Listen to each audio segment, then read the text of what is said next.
Hi, my name is Caitlin, and this is my second talk for a TED class. And today I'm going to talk about conventional versus alternative medicine. This is a topic that I researched for an anthropology class that I took my sophomore year, and I just found the results really fascinating, so I wanted to share them. First off, to define conventional and alternative, conventional medicine is the so-called cultural norm of most Western societies. It's what your doctor prescribes you, it's what you buy at the drugstore.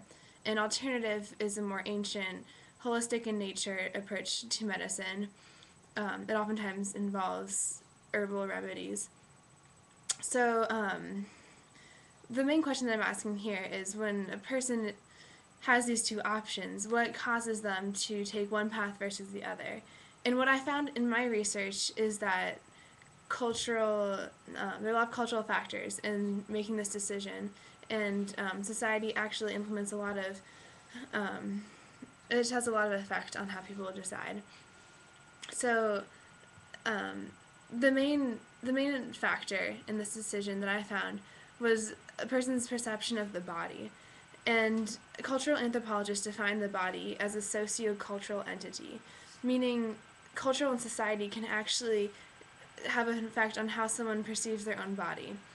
Here in America and most Western societies, the body is perceived as the mind is separate from the body. So anything that goes on in the mind, any emotional problems or anything, has no effect on most bodily problems or functions. And that's very opposite to ancient Chinese practices, where the mind and body are connected and wholeness is actually venerated. And this actually um, has a huge effect on how people choose what kind of medicine. I have a quote from a doctor that I interviewed for my research, and he's a homeopathic doctor who practices here in the United States. He says, "I see mind and body as one. It needs to be seen as one in order to support health and healing. I will take emotions, mental stressors, in addition to physical changes, into consideration. When a patient presents me with asthma, I will listen to the lungs just like any other doctor, but I will also ask about a patient's emotional life. The lungs in Chinese medicine are affected by grief, and if grief is not dealt with, it can settle in the lungs and compromise their function. A regular conventional doctor does not do this." And I think this perfectly describes how doctors will address certain problems, and it really depends on a person's belief system, and a lot of that's affected by culture, of why you would seek that kind of attention versus a different kind of medical attention. The other main factor that I found was spirituality, and this can be hugely related to culture and society, just belief systems.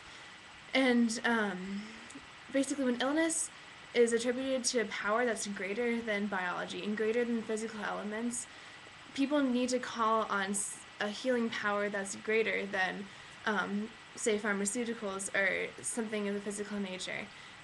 And I think the best example is the Kashnao people who live in Brazilian and Peruvian Amazonia, and they see illness as having both spiritual and physical elements.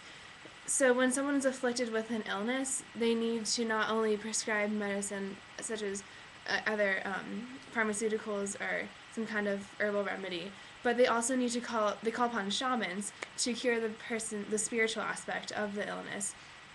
And shamans are important because they mediate between the supernatural and the physical world. And I found this fascinating, that that some people see, for example, karma as something that causes illness, and in seeking remedies, they have to go beyond just prescription drugs or something of that nature to cure those problems.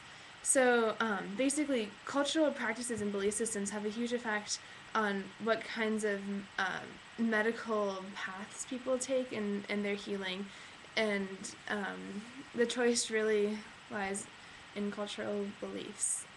So I hope this is something I find really interesting. I hope you do too, and you learn something from this. Thank you.